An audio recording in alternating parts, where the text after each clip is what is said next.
ঘটনা হযরত লেখেন যে মেওয়াতের মধ্যে একটা মানুষ মারা গেল। কোনো পুঁথির ঘটনা বলতেছি না, বানাইয়া বলতেছি না, যে মেওয়াতের মধ্যে একটা মানুষ মারা গেল।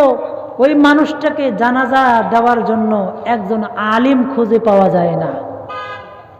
গ্রামের মানুষ সকলে মিলে একটা মশওয়ারা করলো কিভাবে এই আলিমকে, এই মানুষটাকে তার জানাজার নামাজ পড়ানো যায় এবং দাফন কাফন করানো যায়।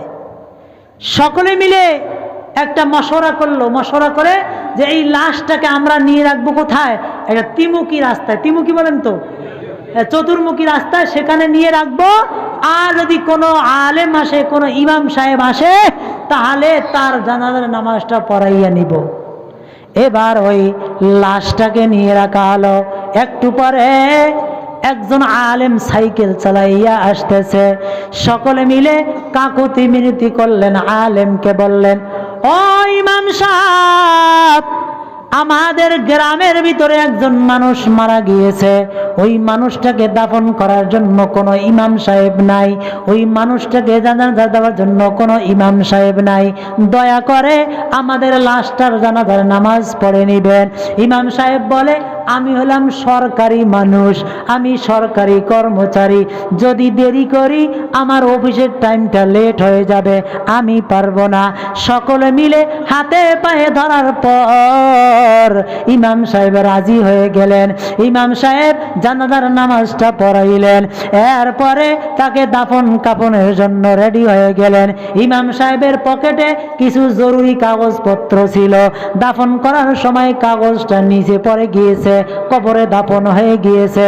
ইমাম সাহেব অফিসে গিয়ে দেখে এবার আর কাগজটা নাই। অনেক খোঁজাখুঁজি করার পর হঠাৎ করে মনে হলো, আরে আমি তো অমুক জায়গায় একটা লাশকে দাফন করেছিলাম, মনে হয় নিচেই পড়ে গিয়েছে। মুফতি সাহেবের কাছে দৌড়ায়, মুফতি সাহেবকে গিয়ে বলে মাসআলা আনলো। মুফতি সাহেব খুঁড়ার আদেশ দিলেন। এবার কবরটাকে খুঁড়তে আরম্ভ করলেন। এ মুমিন মুসলমান, হযরত লিখতেছেন, কবরটা খুঁড়তে দেরি, কবর থেকে জান্নাতি সুঘ্রাণ বাইর হইতে দেরি করল না। ইমাম সাহেব তাজ্জব হয়ে গেলেন, কি ব্যাপার, এটা তো জান্নাতি ঘেরান, এইরকম ঘেরান তো দুনিয়ার ভিতরে আর কোনোদিন জানি নাই, কোনোদিন সঙ্গী নাই। এবার ইমাম সাহেব ওই বাড়িতে গেলেন। বাড়িতে গিয়ে জিজ্ঞাসা করলেন, তার একটা মেয়ে ছিল। মেয়েকে বললেন, রে বাবা, বলো তো দেখি তোমার বাবা দুনিয়ার জমিনে কি আমল করত? ওই মেয়ে বলে, আমার বাবা দুনিয়ার জমিনে মূর্খ ছিল, কিছুই জানতো না, রাখাল ছিল, গরু চড়াইতো। বিকাল বেলা গরু টরু সব বাঁধার পর আমার আব্বা উজু করিয়া কি জানি একটা কিতাব তাকের ওপর থেকে বাহির করত। আমার বাবা পড়তে জানতো না, আমার বাবা কিছুই জানতো না, শুধু পড়তো হাদা কালামু রব্বি, হাদা কালামু রব্বি। তার মানে এটাও আল্লাহ তাআলার কথা, এটাও আল্লাহ তাআলার কথা, এই রকম ভাবে পড়তো। ইমাম সাহেব বলে, রে বোন, বুঝে নিয়েছি, তোমার বাবা পড়তে জানতো না, তোমার বাবা কিছুই জানতো না, কিন্তু কোরআনকে মহাব্বত করত, কোরআন পড়ার চেষ্টা করত।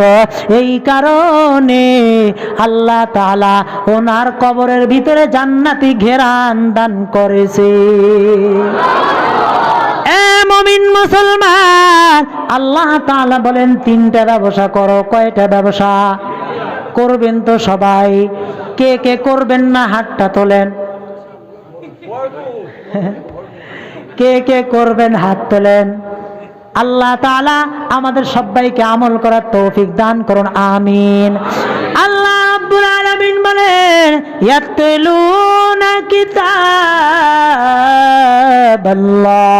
এ মুমিন মুসলমান, এক নাম্বার ব্যবসা, কোরআন বোঝো আর না বোঝো পড়ার চেষ্টা করো। কোরআন নিজে পড়ছো না, নিজের সন্তানগুলাকে পড়ার চেষ্টা করো। সন্তানকে পড়াইতে পারো নাই, নাতিপুতি যা আছে তাদেরকে পড়ার চেষ্টা করো।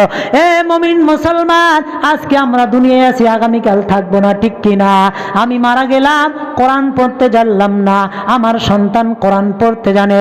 কবরের পাশে গিয়ে যদি আমার সন্তান একটা সূরা পড়ে দুইটা হাত তুলে আমার কবরের পাশে দাঁড়াইয়া যদি দুইটা হাত বাড়াইয়া আল্লাহর কাছে দরখাস্ত করে, ওই সন্তান হাত তুলতে দেরি হবে, আল্লাহ তাআলা বাবার কবরের আযাব মাফ করতে দেরি করবে না।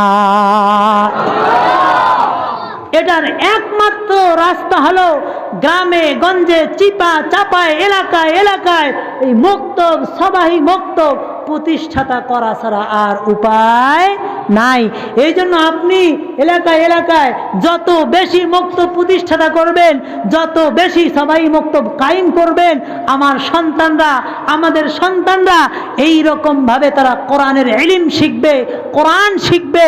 আর আমরা মারা যাওয়ার পর বাবার জন্য দুইটা হাত তুলে দোয়া করবে, মায়ের জন্য দুইটা হাত তুলে দোয়া করবে। হয়তোবা আল্লাহ তাআলা তাদের হাত বাড়ানোর কারণে আল্লাহ তাআলা আমার কবরের আযাবকে আল্লাহ মাফ করে দিবে। বলেন সুবহানাল্লাহ। সবাই রাজি আছেন তো এই ব্যবসা করতে? রাজি আছেন তো সব ব্যবসা করতে? এই ব্যবসা করতে গেলে মসজিদের প্রয়োজন আছে, মক্তবের প্রয়োজন আছে না নাই? আরে আছে না নাই? তাহলে থাকতে হলে এই সমস্ত জায়গায় কিছু দান সদকারও দরকার আছে না নাই? জোরে বলেন আছে না নাই? ভাইজান, আমি একজন মুসাফির